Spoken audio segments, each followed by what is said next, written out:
Coming up this time on This Is True Really News, misinformation. Okay. Unmisinformed.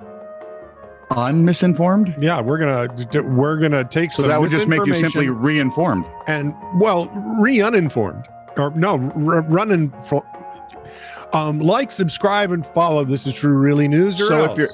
if you're discombobulated, would combobulated be? I mean, you got to.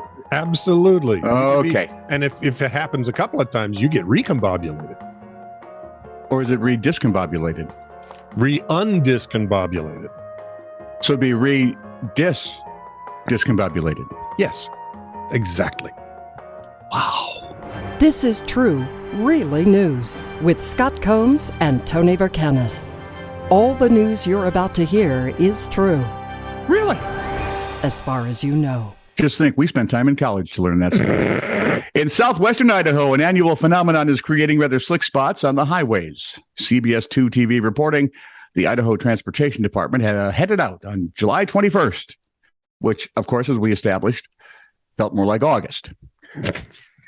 They went out there with heavy equipment to scrape Mormons off Highway 51. Excuse me? Mormon crickets Oh, off Highway 51. When the crickets are crushed by cars, the resulting goo can become rather hazardous for the motorist. ooh, that's like the mayfly season out here on the bridges. The department posted a video on its Facebook page, but warned viewers, if you get queasy easily, don't watch this with the volume on. If, however, You must goo hear him and- scrunching and splurting. If, however, goo and crunchy goodness is what you like, chop, chop, belly flop. Yeah, there Off we go. you go to the Idaho Transportation Department. How do they know they're Mormon crickets? Do they have the weird little underwear? No, they go out by twos to everybody's door. Ah. 2 by 2 crickets of blue. In 1492, Firefly. Google it. In 1492, You realize that's like 30 years old now? yes. It's not 30 years old. 20 years old. I'd have to look it up. It's about time for me to watch it all again. I just watched it yesterday, actually. Oh, did you? The whole thing? All day, including the movie. Oh, that's so lovely. In 1492, Columbus sailed the ocean blue, proving the world was round. Except that's wrong. Okay, be honest. In the movie Serenity, which is the Firefly finish. Yeah. And I'm not going to blow anything for you here, but there is a picture there's a shot of river at the end Mm-hmm. that might be the most frightening shot you will ever get from a beautiful young lady after she's been out to fight the Reavers. Oh, And yes. then the Alliance comes in behind her and they Yep. tell her to drop her weapons. And that look over her shoulder was like, oh, she's going to kill them all. So back to where we originally were.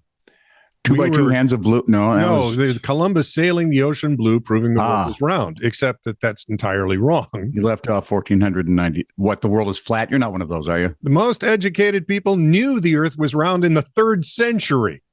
We didn't have to wait till 1492 to discover it. What, they kept it quiet all those years? No, everybody knew. Those bastards. It's They'd have had the internet then, boy. the Columbus story we were taught appeared in 1828 when propagandist Washington Irving, author of Rip Van Winkle and the Legend of Sleepy Hollow, came up with another whopper. But that's the truth. He was the one who proving the world was round. There's So- also what? Wasn't it Longfellow that told us about Paul Revere's ride, which was mostly hokey hookum? Hokum. Yeah. And something that like was decades after, like in Yep. the early 1800s. Yeah. Middle 18? No, early. well, and the charge up San Juan Hill was the charge up Breed's Hill. They charged it up the wrong hill. But I've But also it worked for them. We'll give them that. There's no evidence that Marie Antoinette ever said, "Let them eat cake."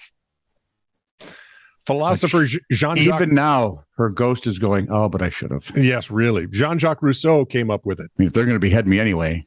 He attributed it to some other unnamed princess, and the actual line was, "Let them eat brioche." Nope, cake is better.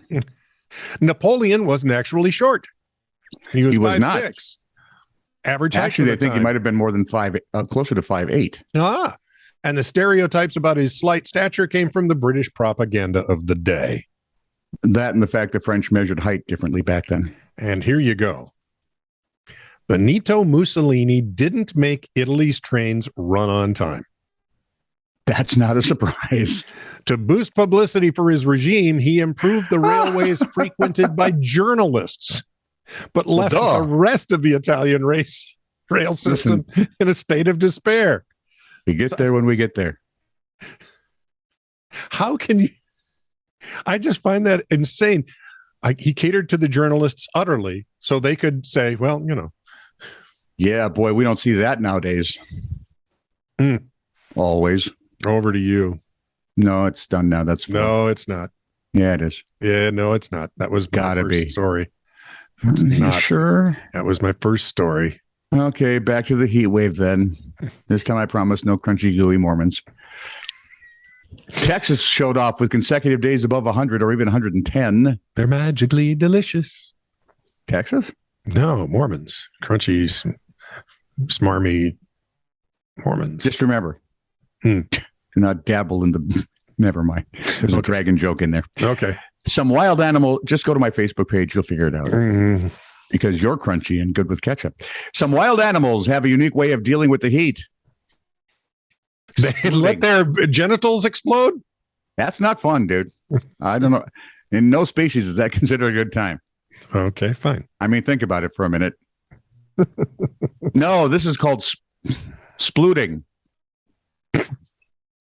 Thank God Archer's done. This is a family show. No, it's not. The new season just started. Did it? Yeah. Oh, I'm behind. WFAA TV in Dallas reported that squirrels are taking to the street, literally, lying face down with all their arms spread out. Rodents don't sweat. Rodents don't pant.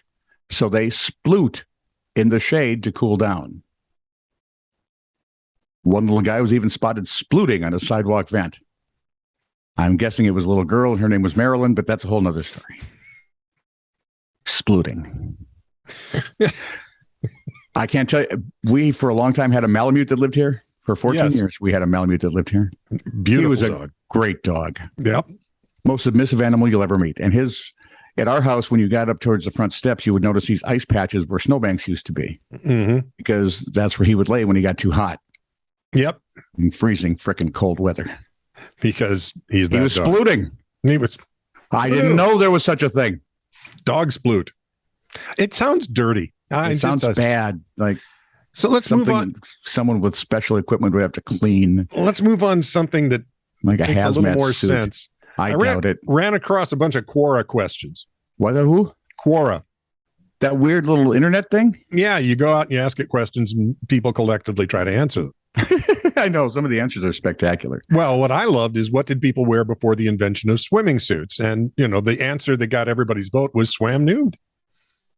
In fact, many places well into the 60s and even 70s required nude swimming. The YMCA taught swimming all in the nude, and many schools with swim classes did them nude, and we did in my junior high. Just for those of you who are young, this was like sexually segregated. Yes. Okay, so there were no girls in the boys' classes, no boys in the girls' classes, because that would have got out of hand. Yeah, mighty quick. Instead of being just amazingly embarrassing. Here's next question. My mom has written down everything she spent on me. She says when I'm an adult, I'll have to pay everything back. If I don't, she's going to take me to court. Is this normal? No, this is weird and strange, and your mother should see a special doctor. And finally, maybe she should just die splooting. Maybe that would cool her off. If homosexuality isn't contagious, then why do I always have homosexual thoughts whenever my friend takes his shirt off?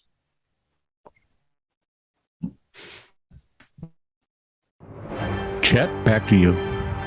This is true, really news. Send email to TITR@netradio.network.